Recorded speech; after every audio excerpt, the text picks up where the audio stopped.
Before we get into tonight's stories, drop a comment and tell me where you're listening from.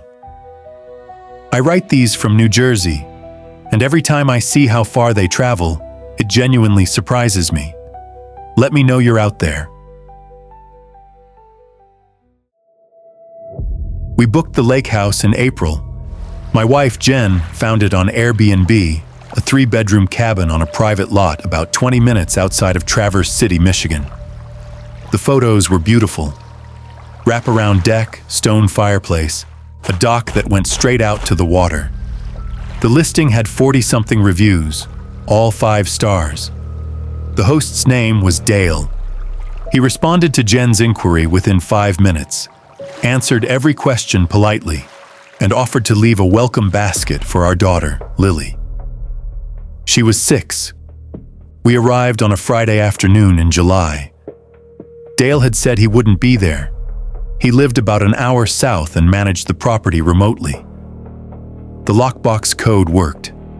The door opened to a house that looked exactly like the pictures.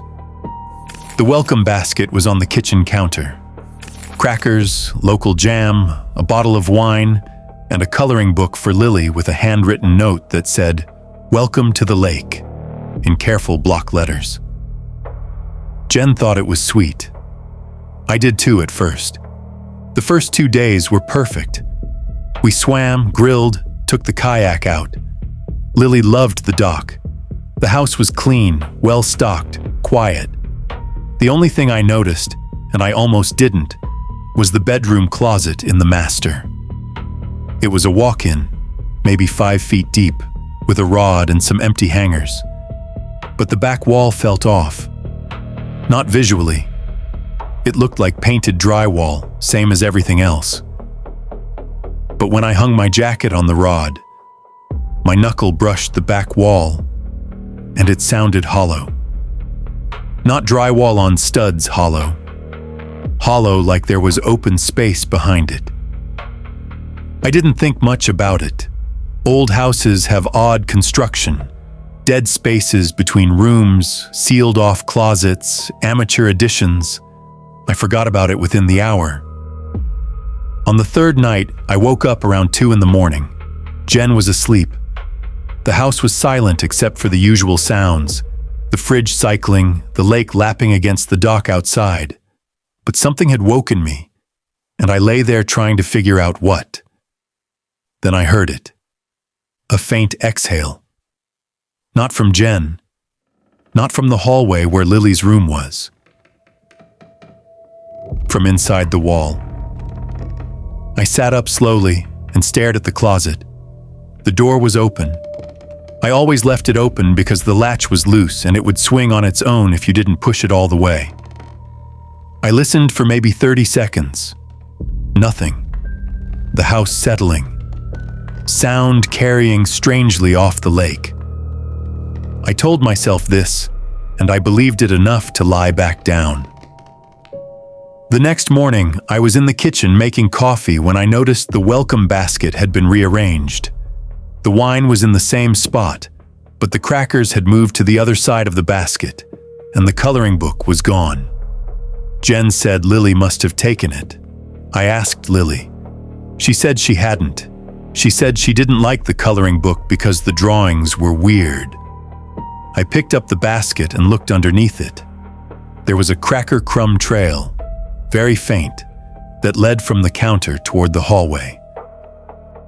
That afternoon, while Jen and Lily were at the water, I went back to the master closet. I knocked on the back wall. Hollow. I knocked harder. The panel shifted.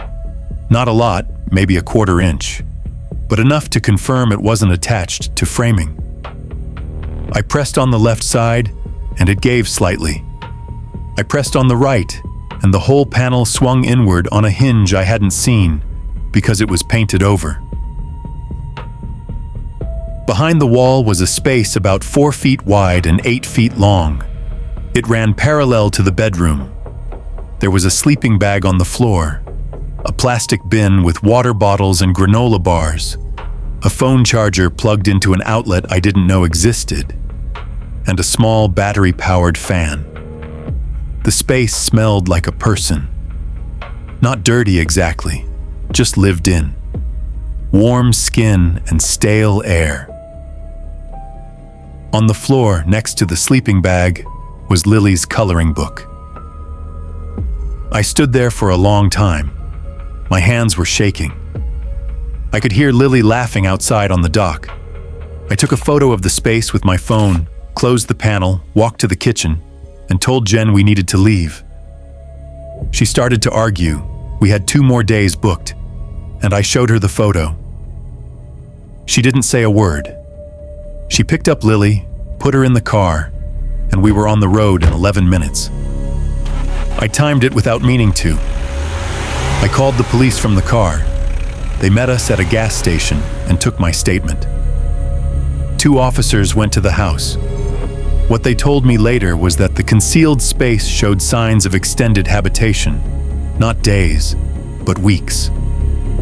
There were belongings consistent with regular occupation. Dale was questioned. He told the police the space was a remnant of the original construction, and he used it for storage. He said he hadn't been to the property in months. But the phone charger was plugged in. The fan battery was warm, and his car was found parked on a service road a quarter mile from the house, behind a tree line. Dale was not charged. The police told me that because Dale owned the property, being inside it wasn't technically trespassing, and there was no evidence of a crime beyond his presence. The listing was taken down a few weeks later. Whether Airbnb removed it or Dale did, I don't know. What I know is that for 3 nights, my family slept in a house with a man living inside the wall. He was 5 feet from where I slept, 10 feet from where my daughter slept. He took her coloring book. He ate our food. And every morning, he watched us through a gap in a panel that I walked past a dozen times without noticing. Lily is 8 now. She doesn't remember the trip. I've made sure of that.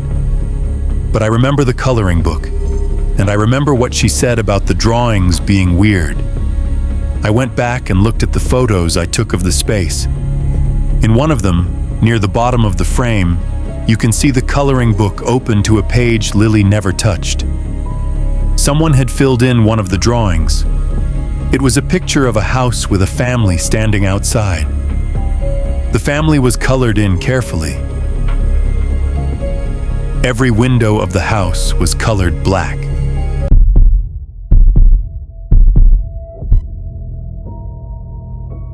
I spent a week in a beachside Airbnb in Outer Banks, North Carolina, the summer I turned 28.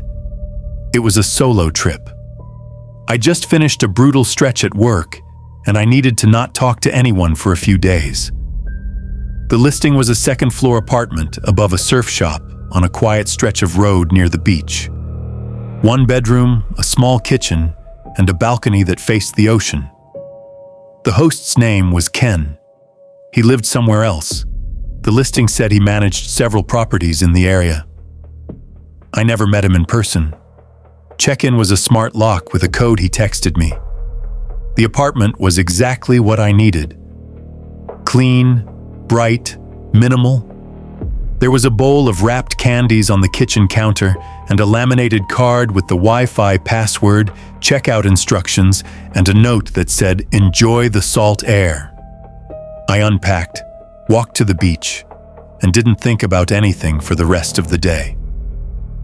The first 3 days were uneventful. I read, swam, ate seafood at a place down the road, and went to bed early. The only slightly odd thing was the bathroom. Every morning when I woke up, the shower looked like it had been used.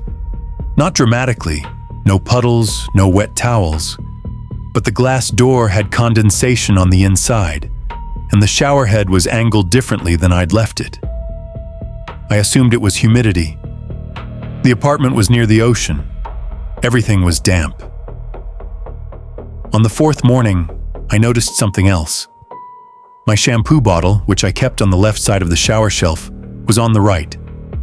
I stared at it for a while. Maybe I'd moved it without thinking. People do that. You reach for something with the wrong hand. You set it down somewhere different. I moved it back and forgot about it. That afternoon, I went to the beach for about 3 hours. When I came back, I kicked off my sandals at the door, walked to the kitchen for water, and stopped. There was a glass on the counter, a drinking glass sitting next to the sink. I hadn't used a glass that morning. I'd drunk coffee from the mug I brought from home and rinsed it. The glass on the counter was dry, but there was a faint ring of water beneath it, like it had been set down wet and mostly evaporated. I opened the Airbnb app and reread the listing. It said entire place. No shared spaces, no host access during the stay. I checked the front door. The smart lock showed a log of entries. Mine were all there. But there was also an entry from 1:47 p.m. that day. I had left for the beach at noon. Someone had unlocked the door while I was gone. I messaged Ken. I asked if anyone had access to the apartment.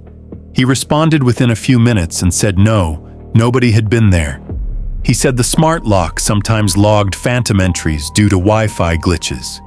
He suggested I change the code if I felt more comfortable, and he sent instructions for how to do it. I changed it immediately. That night, I pushed a chair under the door handle before I went to bed. I slept badly.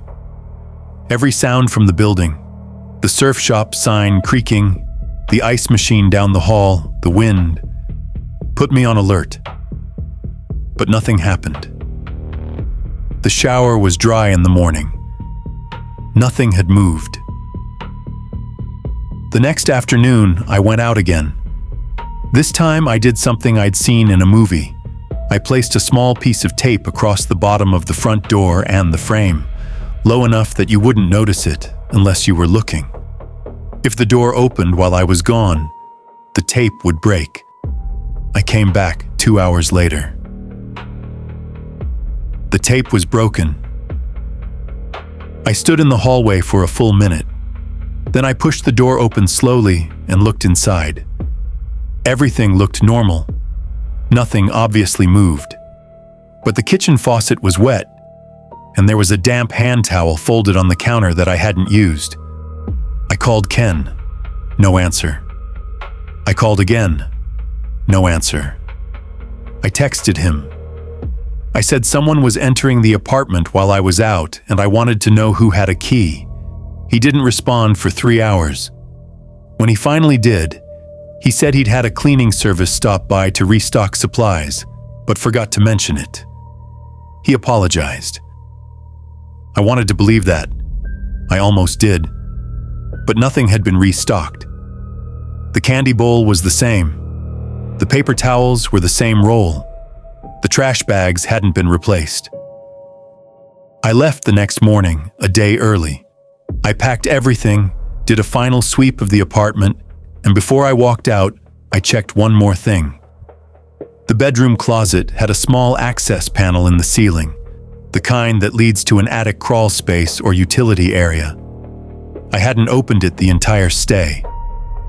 I stood on the bed, pushed the panel up, and shone my phone flashlight into the space above. There was a pillow up there, a single pillow, the same brand as the ones on my bed, pressed against a beam. Next to it, a phone charging cable. No phone, just the cable coiled neatly.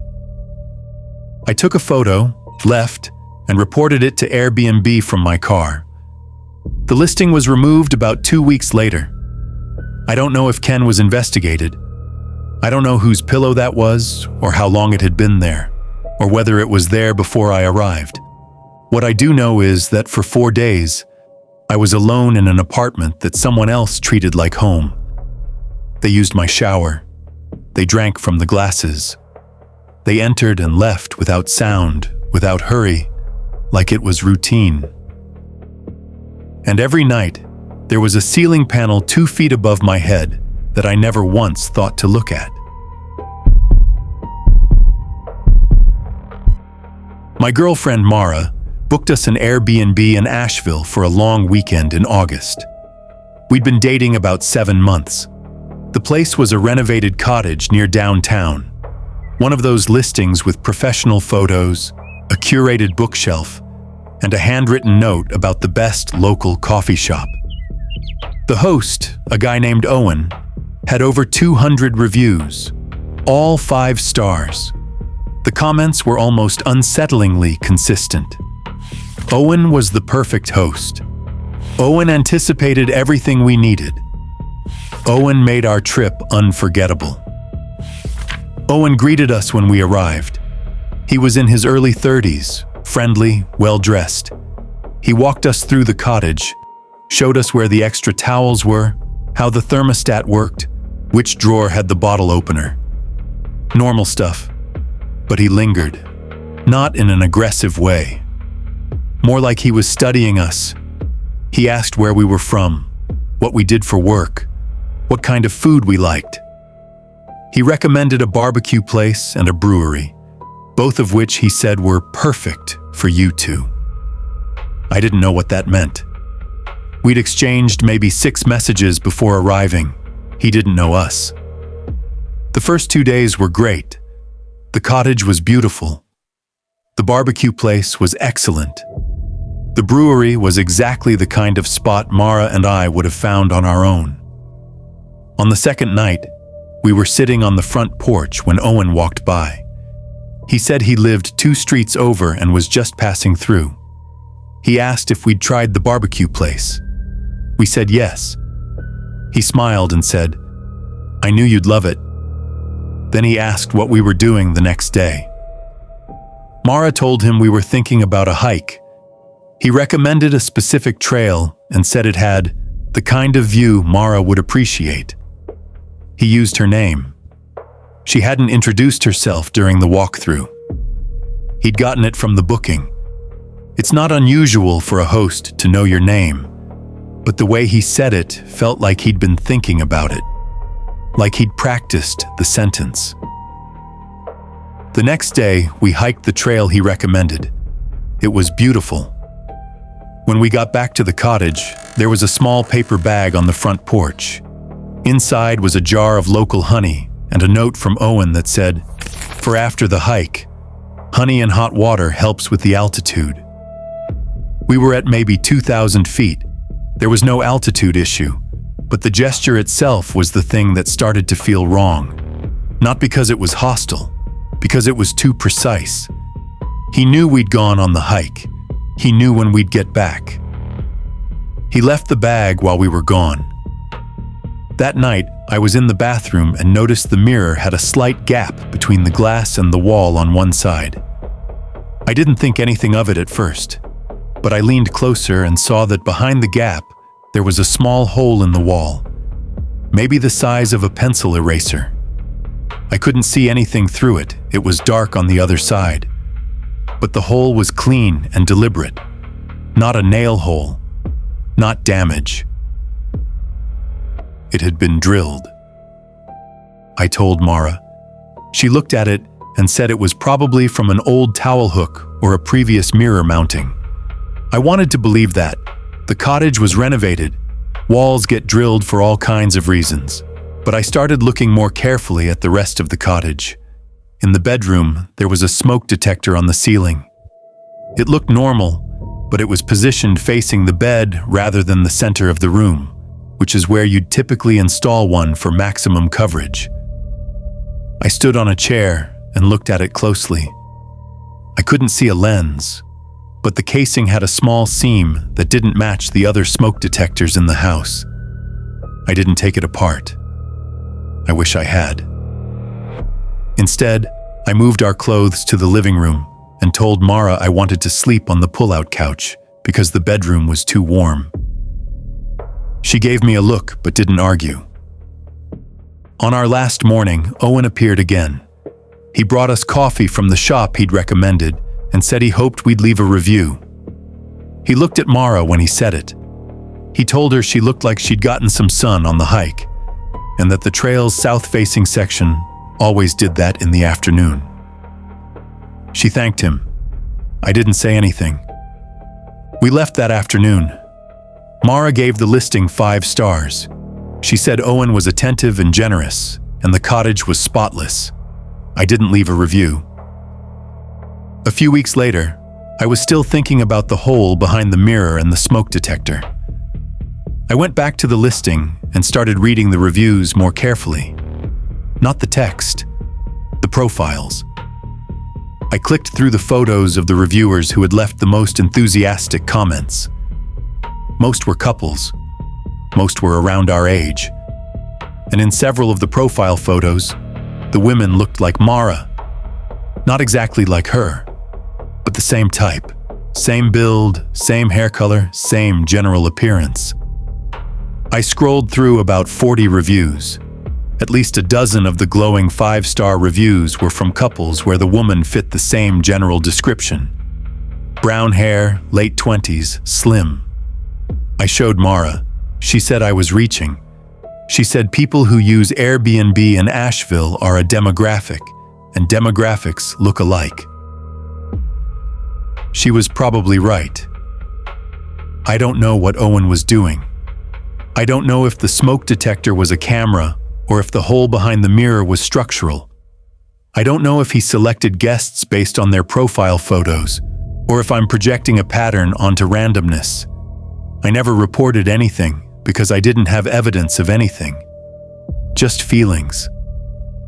But I think about the honey on the porch. How he knew we were gone and when we'd be back. How he said the trail was the kind of view Mara would appreciate. How he looked at her when he asked for the review. And I think about those profile photos. A dozen women who could have been Mara, all saying Owen was the perfect host. Mara and I broke up a few months later for unrelated reasons. I almost messaged her about it afterward, but I didn't know what I'd say. I think our Airbnb host might have been watching you. Doesn't land well when you're already the ex-boyfriend. So I didn't say anything. Same as I didn't say anything to Owen. Same as I didn't say anything to Airbnb. And every time I don't say anything, the list of things I should have said gets a little longer. If these stories kept you up tonight, my psychological thriller audiobooks are on this channel. Full length, same dark tone, completely free. Start with The Blackout. Link in the description.